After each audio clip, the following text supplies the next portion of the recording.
Guys, there was another case that I looked into, another older case that made me say what happened now, and that was Paul Ferguson, you know, the enforcer, we call him endearingly. He was the one that did what his mom told him to do to his little brother, Tortured, with hot sauce, remember? Little Timothy Ferguson, who was on the spectrum. His only crime was being born too, right? He was 13 years old. He weighed 69 pounds when he was found in the home of his mom, who the only thing that they fed him was hot sauce and bread. Do you remember that case? Well, Paul got 30 years. Guess what? The judge saw right through him.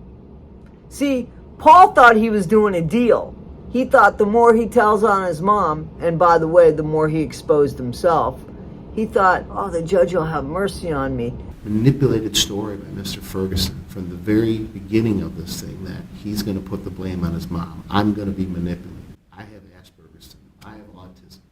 I have Stockholm syndrome. There's mention of him saying, well, maybe I have Stockholm syndrome in here. No, this is an individual. What the truth of this is that we have two individuals that lack empathy, who lack emotion, and both of them, the triggering factor in this report, the triggering factor that caused this abuse was the removal of the husband, of stepdad. Once he was gone, these two individuals were free to torture somebody, and they did it. That's what they did. I think that she knew from his history that he was predisposed to torment Timothy. I think that she knew that he would have no problem doing that. And Mr. Ferguson walked through that door and was happy to be the enforcer. These guidelines don't justify Mr. Ferguson's actions. Mr. Ferguson, I think you are a product of your environment, but I don't believe you that you're sorry. I don't. I don't think you have empathy. I don't think you have any emotion whatsoever. I don't think you wanted Tim to die either, like your mother, because you would get caught and you wouldn't torture him anymore. I think you're just as bad, if not worse. Your own brother. Based on all that, it's a sentence of the court. You serve 30 years to 100 years, Michigan Department of Corrections. 30 years! Based on all that, it's a sentence of the court. You serve 30 years to 100 years, Michigan Department of Corrections. 30 years for slowly Torturing his brother. And Paul makes phone calls, and you could hear those phone calls from AG Tactical, and they're funny because Paul's moaning and groaning and talking about how bad the food is and how uncomfortable and how hot or how cold it is and how loud it is in the jail. And he got himself a fiance.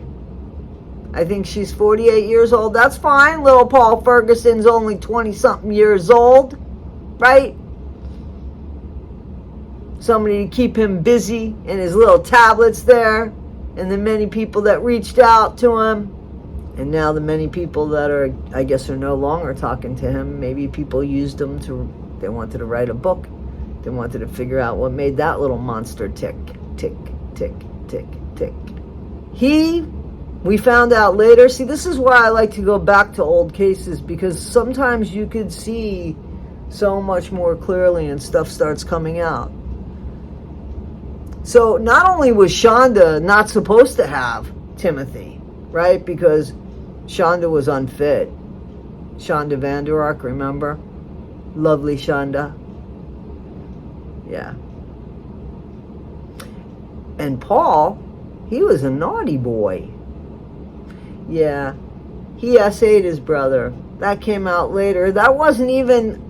You didn't even hear that in the trial. It's amazing what they don't say in the trial. You know, in the trial of Christopher Gregor, nobody knew that that was the second child that he endangered. Nobody knew that anything about the first open CPS case against Christopher Greger, nobody knew Paul Ferguson was essaying his brother either, but everybody knew it. Nobody paid attention. And it's because of things like this that these people need the fullest extent of the law thrown at them.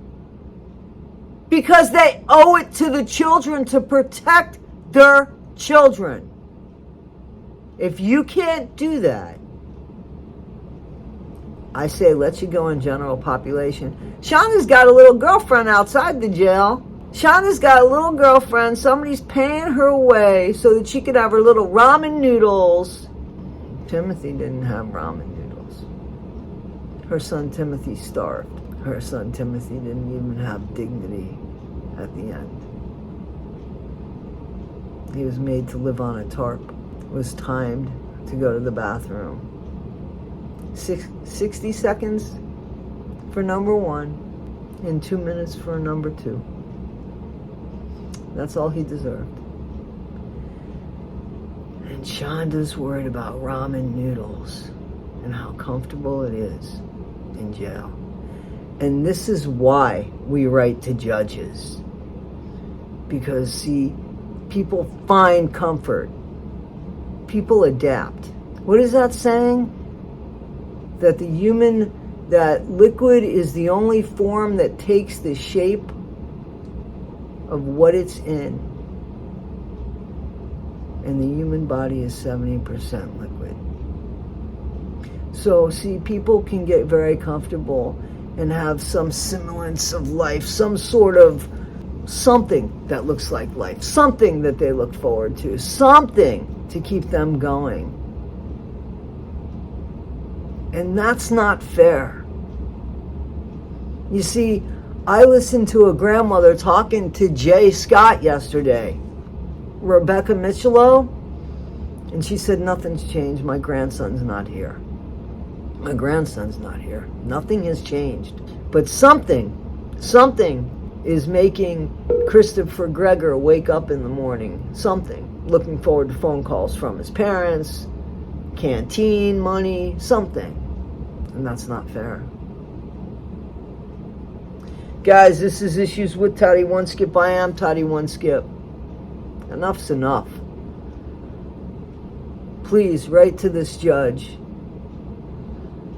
on my community page, Corey Micciolo, and implore him to throw the book at Christopher Greger. Because, see, Corey doesn't get another chance. The Micciolo family, they don't get another chance with their grandson, with their son. Corey's got a little sister now. She visits her brother at a cemetery.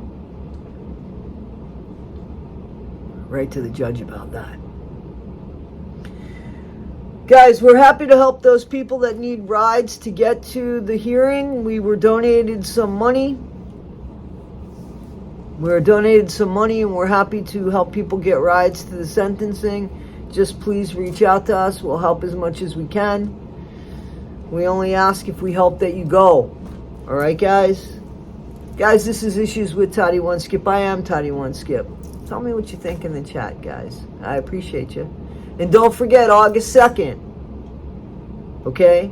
If you can't be there, watch the stream. Write to the judge. Wear the blue. Put the picture of Corey up, please, for 3 days. July 31st, the evening of July 31st to the morning of August 3rd. Put the picture of Corey up on all of your profiles, all your social media profiles, to show support to the Micciolo family, that we understand. We understand. We feel horrible about the loss. And we stand with them. All right, guys, be better today than you were yesterday. Not half as good as you'll be tomorrow. Always be kind. Thanks, guys.